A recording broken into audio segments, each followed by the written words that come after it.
just guess he snatched him, because when I heard that, I came around the corner. Okay, now is the front door closed when you come around the front? Raheem explained that on January 3rd, his friend Isaac Satlat, who went by Wida, had texted, "A man is murdered while doing his job. A family is left shattered. And now, the company that benefited from his labor is walking away." When dashcam footage of Isaac's final moments went viral, the public outrage was immediate. A young e-hailing driver, working to earn a living, ambushed and killed in cold blood. But as the suspects began appearing in court, another story quietly surfaced, one that shifted the focus from the crime itself. The platform Isaac was driving for says it will not compensate his family. Not because he wasn't murdered, not because the suspects haven't been charged, but because Isaac was using another driver's profile. In other words, the moment he logged in under the wrong name, the protection vanished. Now his family is struggling to raise funds to send his body home to Nigeria for burial, while the company insists its hands are tied. Safety protocols, terms of service, policy violations. But here's the question that won't go away. When a worker dies on the job, does policy matter more than life? And as more suspects are arrested and the case deepens, this story becomes about more than one murder. It becomes about accountability, exploitation, and who pays the price when systems fail. The company's statement landed like a second blow. Not to the suspects, not to the system, but to the family already drowning in grief.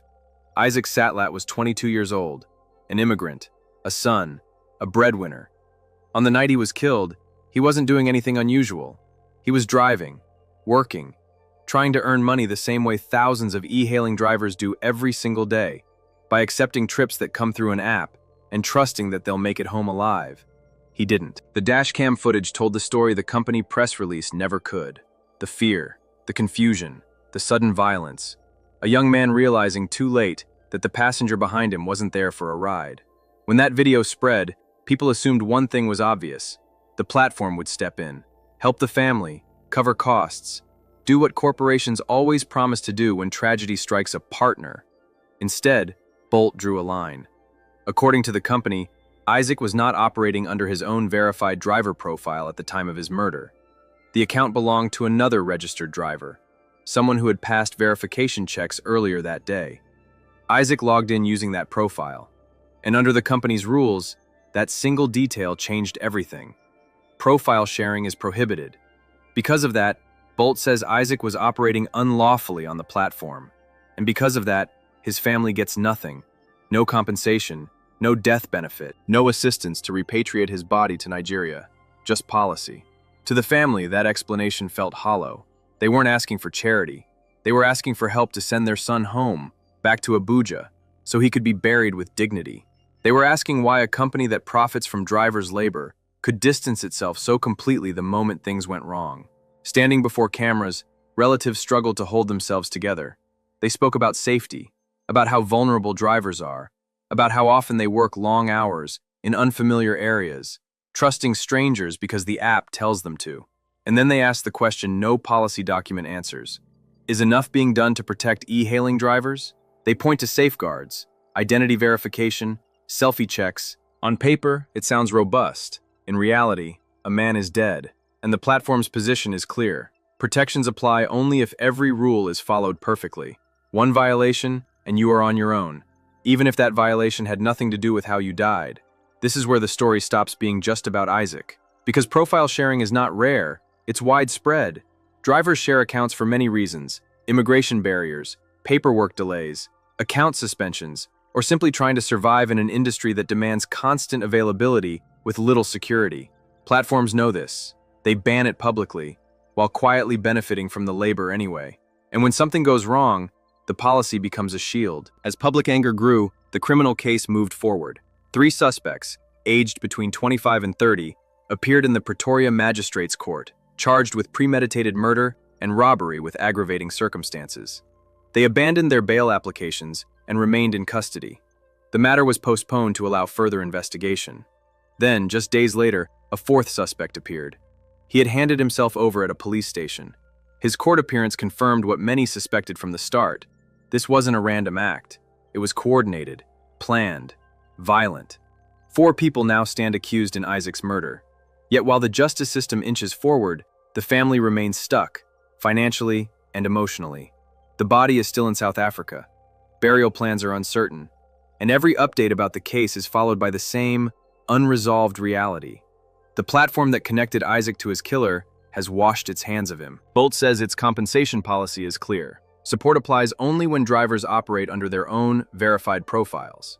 Death benefits, medical cover, disability assistance, all of it disappears the moment impersonation or profile sharing is involved.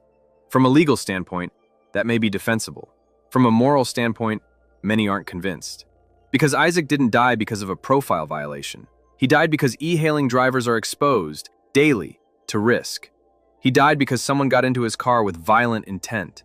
And now, his family is being told that the technicalities matter more than the outcome. As more suspects line up in court and the case unfolds, one truth becomes unavoidable.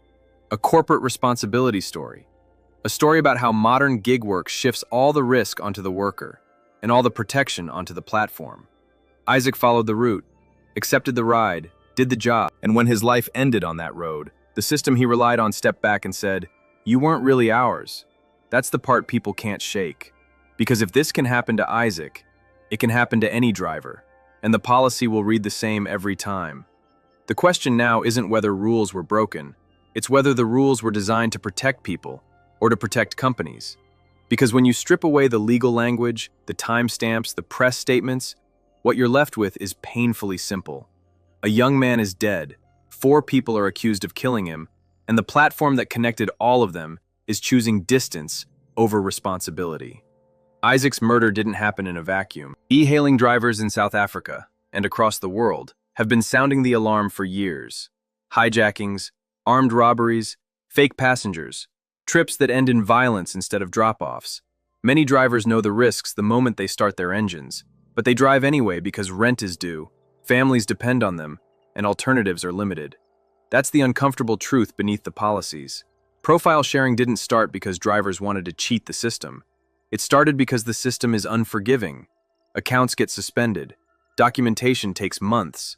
Migrant drivers face barriers that platforms quietly benefit from while publicly condemning the workaround. Everyone knows it happens.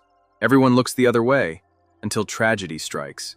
Then suddenly the workaround becomes the headline. In Isaac's case, Bolt was quick to clarify that the account he used belonged to a registered driver named Wiseman, according to the company, after which Isaac operated under that profile.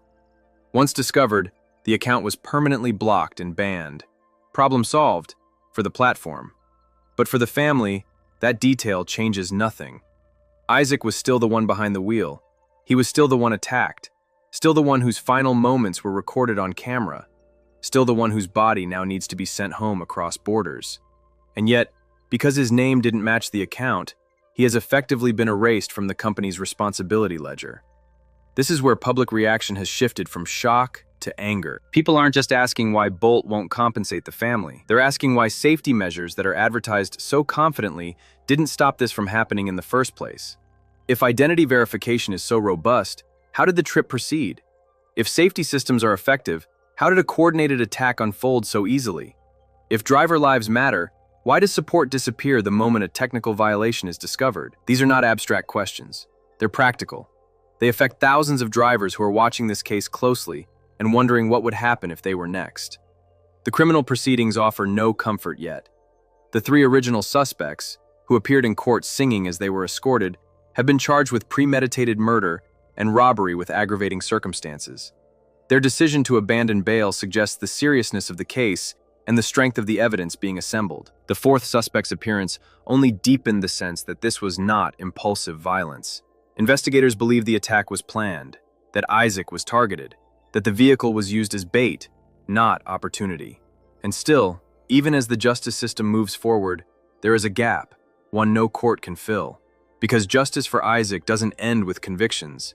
It includes what happens to the people left behind. His family's plea is not complicated. They want to bury their son at home. They want dignity. They want acknowledgement that his life mattered beyond a policy clause. They want assurances that what happened to Isaac won't quietly become acceptable risk for the next driver. Instead, they are forced to grieve publicly, asking for assistance while a multinational company reiterates that its rules were clear. From a corporate perspective, the argument is predictable. Allowing compensation in cases of profile sharing could incentivize misuse. It could blur accountability. It could expose the company to risk. But from a human perspective, the message is stark. If you fall outside our definitions, even slightly, you are on your own. This is the core tension of gig work. Platforms insist drivers are independent contractors, not employees. That distinction allows companies to scale rapidly, limit liability, and maintain flexibility. But when drivers die doing the very work that generates profit, independence becomes isolation. Isaac's case has brought that contradiction into sharp focus. He was independent enough to take the risk, dependent enough to rely on the app, invisible enough to be excluded afterward. Public pressure is building. Advocacy groups are calling for clearer protections for e-hailing drivers. Some are demanding mandatory compensation funds that apply regardless of account technicalities. Others are pushing for stronger verification that prevents profile sharing altogether, arguing that enforcement should happen before a trip, not after a death. And drivers themselves are talking.